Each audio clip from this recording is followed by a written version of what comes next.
Well, thank you all for being here, and this conversation obviously builds off of our first one, though there's a slight difference in the group we have here. You represent partnerships that work to engage young adults post-high school, some from underserved communities and who may traditionally be disconnected from the workforce into good paying, rewarding careers. So I want to hear all about that. We want to hear all about that, but let's start with some quick introductions. Bill, can you start us off? Sure thing. Welcome, and thank you for the introduction, and thank you to BizTimes for this wonderful event. I'm Bill Caraher, CIO and Director of Operations at Briesen Law Firm. We're a 120-year-old law firm centrally located in Wisconsin. We have 9 offices, about 200 attorneys, and doing great work in the community as well. Many of our attorneys and members of our firm are on many nonprofit boards. And I've had experience several boards, the Better Business Bureau of Wisconsin, United Way of Wisconsin, and I'm very proud to be part of the launch of IC Stars 3 years ago, and proud to be part of that board. I'm proud that Bill is part of that board too. My name is Blanca Gonzales, and I am the Executive Director of IC Stars, newly since July, so this is a very new position for me, but IC Stars has been around for 22 years in the Chicago area, and we are newly here 4 years almost.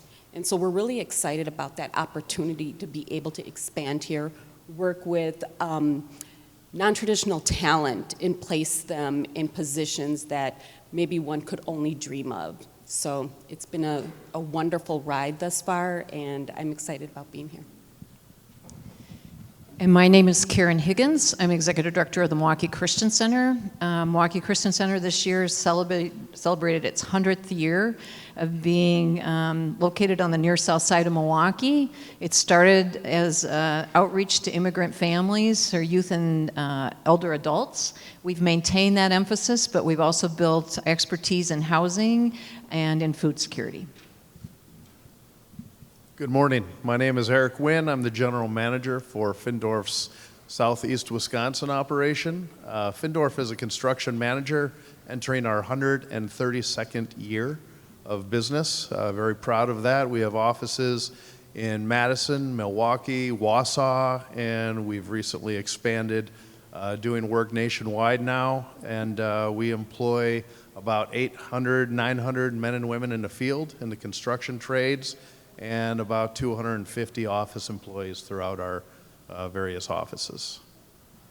Great. So the workforce development programs that your organizations run, can you describe what, I kind of mentioned it, but the target demographic that you aim to serve, and what do your workforce development programs involve in engaging that workforce and that population? Our model is that we aim to serve the underrepresented communities, and we give them an opportunity to be able to thrive in technology because of some resources that may not have been, apparent for them or been available for them. And so we work with students who perhaps did not finish college due to some college hardships or financial hardships of some sort, or those who are just looking for a second career opportunity. And so we give them and provide them with opportunities that may have not been there, and set them up with support, and work with them to be able to continue on that roadmap to success for them. Milwaukee Christian Center has a youth build program. It's a training program for young adults 18 to 24 to expose them to the construction trades. We do a cohort every year of about 24 individuals, both men and women. And the key here is opportunity. Most of the time when people come to us and enroll in our program, they've not gotten their high school diploma, and they're feeling pretty demoralized in terms of thinking through, can I get a job? Can I hold a job? Do I even know what it means to have a job? So our program is a year-long program in which we really work hard to get them to believe in themselves and to begin to understand what they're interested in. Ultimately, construction is what they get exposed to. They help build a house, and those skills will follow them wherever they go. In terms of if they have their own house or they're in an apartment and something falls apart, they're going to learn some things that they're going to be able to use. We'd also like them to think about the trades, because we believe that the trades do offer them the opportunity to make a family supporting job. And so we're going to do every effort to allow them to understand what that means, try to have some fun in the midst of that, but then they have to be the ones to decide that that's what they want for them. We are working on building some elementary skills that help. Some of us just take for granted that we grew up with. My father gave me the hard work ethic and kind of discipline. We're trying to help them develop those skills so that whatever job that they decide to do, or whatever career they decide to begin to dream about and attach to, that they could be successful. We've heard about healthcare, we've heard about manufacturing industries and the labor challenges there. Eric, could you talk a little bit about the construction industry? What are you seeing in terms of the labor challenges? Sure. Really, the construction industry is no different than any other industry right now. The number of openings far outweigh the number of qualified applicants. That's both on the field side and the office side. So I think everybody is working hard to look through a different lens to find out where that next pool of qualified candidates comes from. I believe we're all expanding and broadening our bandwidth as far as where we search for those candidates, reaching out to more community organizations, reaching out to correctional facilities, looking for those individuals that are going to be re-entering the workforce, working with programs like Helmets to Hard Hats, where you're bringing people out of the military back into the workforce. So I think everyone's starting to get more and more creative on how to fill those gaps, get the resources there, and get people employed. I think the great story that construction has to tell is that we went through this pandemic and we were blessed to be an essential business. So it really shows that pathway. I think a lot of what we heard from the earlier panels and even the panel here is we have to show individuals, youth, we have to show them the pathway. We have to show them the opportunities. We have to show them what that career can look like. And I'm glad to say that when I can stand back and tell someone we were able to work through the pandemic, we collaborated with our peers, we found best practices, we found ways to make construction sites safe to COVID, and we were able to move forward in the last few years. And Bill, if you could touch on the tech industry, especially here in Milwaukee. Sure. Believe it or not, every single company in this room, you're a tech company. You know, you feel it every day, you interact with technology, and we all need technology workers. So taking that challenge on for every single company, nonprofit and for-profit, we all need skilled labor in that workforce. And partnering with the founder of Icy Star Chicago, Sandy Castrol, she wanted to expand her program to other cities, Milwaukee being her first expansion city. Milwaukee has 31,000 tech jobs that will be open between now and 2024. So in the next 2 years, we have 31,000 tech jobs that need to be filled. So how are we going to where are we going to find that workforce?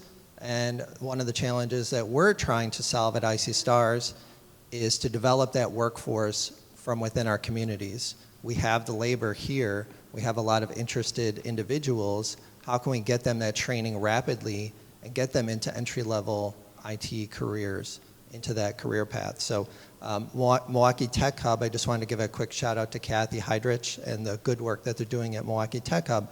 They're trying to bring awareness, but also keep people in our city and in our region in IT jobs, and to bring focus and awareness to all the jobs that we have here and opportunity, so that people aren't going to the coast. You know, there's so much opportunity here.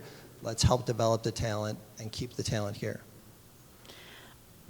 For both Icy Stars and MCC's Youth Build program, it doesn't just involve training, but there's also, from what I understand, a handoff process of helping people who complete the program get connected to jobs and find a job placement in the region. Can you describe how does that process work, and what's worked well in your collaboration with employers in the region? Well, for us, it's the minute a person comes in our door and enrolls in our program, we want to instill the culture of opportunity and get our people to start thinking broader than they have when they came in through our doors. Because usually they're coming in pretty demoralized. They're not sure what they want.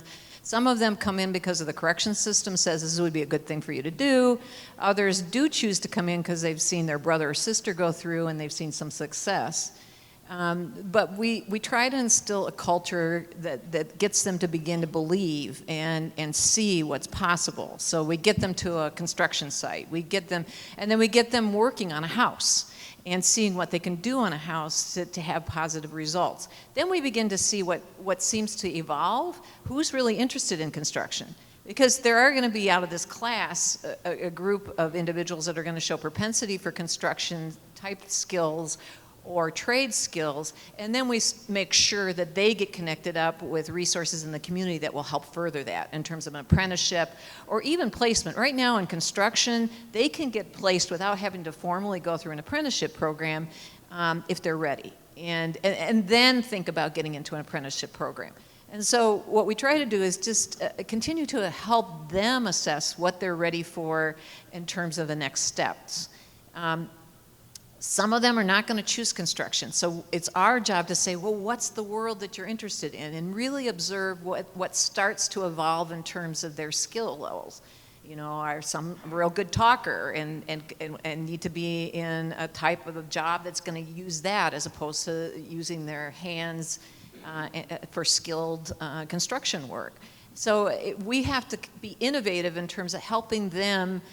We're fast forwarding the growth skills that some of us had when we were growing up in terms of encouragement of looking at who we are and what we are. I didn't know it though until I was 25 and even into my early 30s that I wanted to be in the nonprofit sector and stay in the sector. We all have to grow in that. So we take it from a position of understanding that these individuals, we're trying to give them in a little faster track opportunity to understand themselves and then to begin to attach to what's a wage, what's the kind of job that's going to help take care of their family.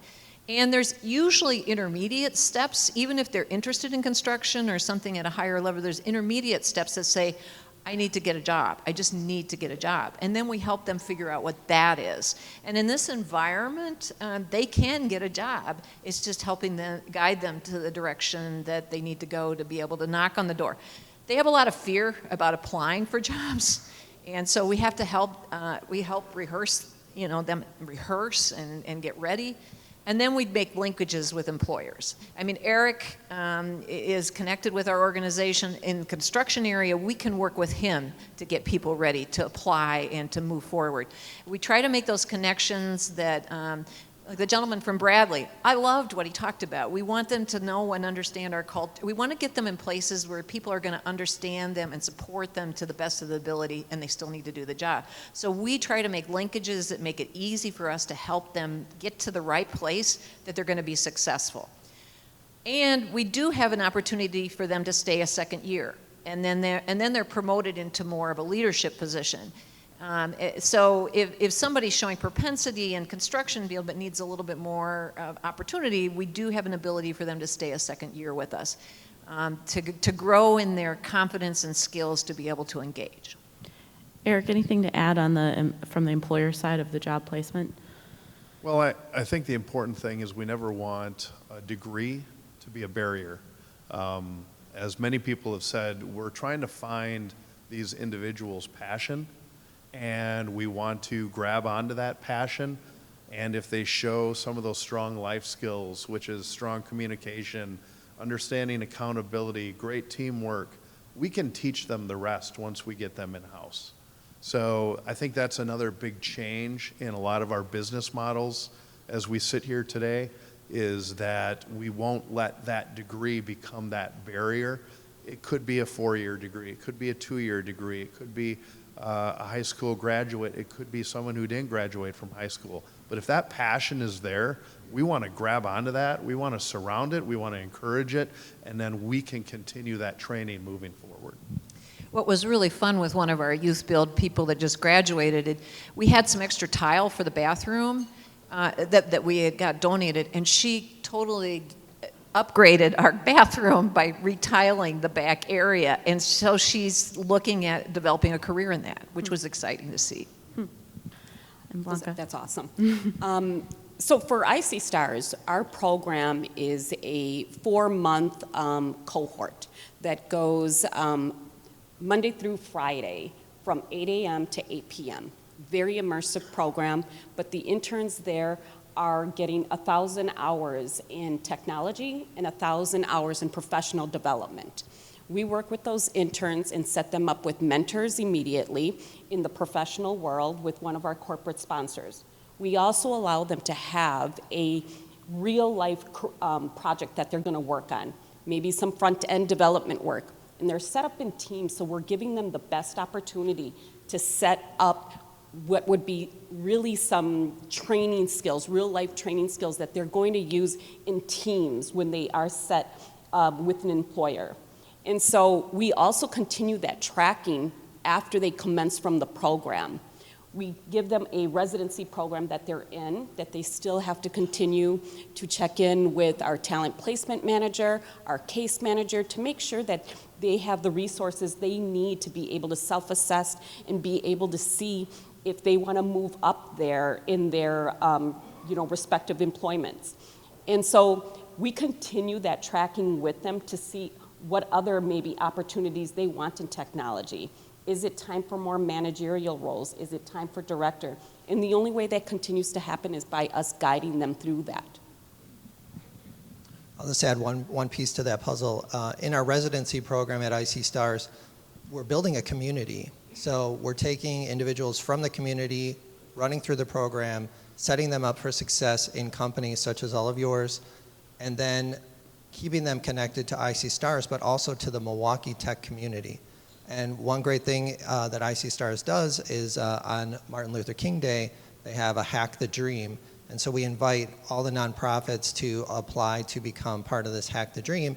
And we take on the nonprofit challenges that you might have as a tech program. So you need a new website, you need a new app, you need something done, and the residents of the program or the interns will take that on as a project. So we're giving back to the community, building the community, keeping nonprofits together. So we have to all do it together. It's a community need, and we all do better when we're working together.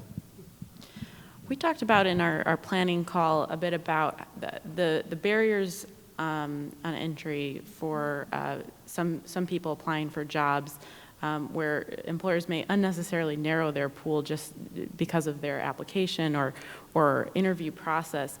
I'm wondering what you would want employers to know about if they're looking to engage the potential employees, the people that you are working with in your programs. What should they know about their hiring practices to keep their pool as wide as possible? And so, well, I think for me, it's what we've seen a great deal of is that this has to be intentional work. This has to be intentional between HR and talent management, that they speak on these. Now that we're living in this virtual society, there's no more making things or writing out your application. So applications are more filtered at this point in time, and we understand that that was created to simplify the process. However, what it's done, it's marginalized a great deal of candidates that at that point in time cannot be seen. So think about all that talent that sits out there because they don't have a college degree, a 4-year college degree. But the fact is that many of them do have the experience that they bring to the table, but those applications then are filtered and never seen. So I think, what we've seen is that unfortunately, our applicants are sometimes not given that opportunity then to thrive in what could be, a really good placement for them. She said it really well. I mean, I think for the people that we have in our program, to have the automatic HR thing where you call in and you have to talk on a mechanized line and not talk to a live person frightens the bejeebies out of a lot of ours people. I mean, I don't like it. I don't like the thought of talking to and having to think, am I going to say the right thing? I mean, I know we coach our people as best we can, but we need the HR process to be more friendly, user-friendly. If we're serious about dealing with disadvantaged populations that are trying to get into the workforce and are earnest about it, but have things that they need to gain and learn, we need to make the HR process easier for them. It's almost as if they were set up to fail before they've even tried. And I think that's the most disappointing part about that. You mentioned the Tech Hub bill. I know that, again, diversity and inclusion is a stated goal of the Tech Hub effort. I'm wondering if you could give an assessment of how you feel Milwaukee is doing on that front as it relates to the tech industry. Yeah, I think we are doing a really great job. There's a ton of awareness around diversity, equity, and inclusion in the tech industry, especially in Milwaukee, southeastern Wisconsin. Programs like the Tech Hub have really shined a light on the challenges that we have in front of us and the work that we have to do still. I would also add that United Way and the Technology United group are doing really great work in this area as well. There's metrics and things that they're measuring, something called ALICE, which people are living near the poverty line but still not making it. And so when we take all that data together and really analyze it and see how are we doing, I think we're doing well. There is so much more that we can be doing. And again, coming together as a community, supporting nonprofits from your for-profit businesses, I think that's the way we're going to move the needle and get this region, continuing on a positive track in fulfilling these jobs. Yeah. I agree with Bill. I think, there have been some great, forward movements on that. I want to take a moment to applaud the efforts that the Milwaukee Way Tech Hub, made intentionally to have that conversation with a policy, changer. Governor Evers was, he declared October Tech Month, for those who don't know. And so that was a very exciting opportunity for everybody who was in technology. Panels were going on all around. There was a great deal of resources and awareness around technology at that point in time. So, I think we're moving that, but I do believe that there is still a great deal of work that needs to be done to be able to amplify the talent that brown and black people bring to the table is very important.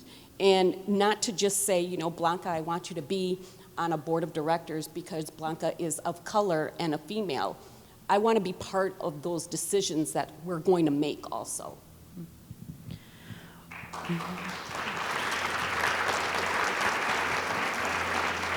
We got a question from the audience about if there are concerns about students who are coming out of high school now who may be affected by pandemic-induced learning loss.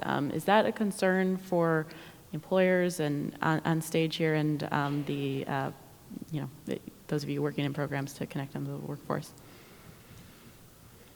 Ultimately, Milwaukee Christian Center takes people where they're at. I mean, if they come through our doors. And so our students are affected by it. And in terms of the ones that have kind of gotten, they either don't have their diploma, or if they have their diploma, it's modified in terms of their sense of community and how they connect with people. We're going to have to deal with that, and it's all a part of the package of moving forward. Is just being pivotal in terms of how we address that with the people that come through our doors. In some ways, people are coming through our doors more grateful that we're here because they're ready. They want a sense of community and they want to move forward. I guess I would add to that. We just need to make sure that we continue to look for that additive training and learning once we get them inside, once we hire them.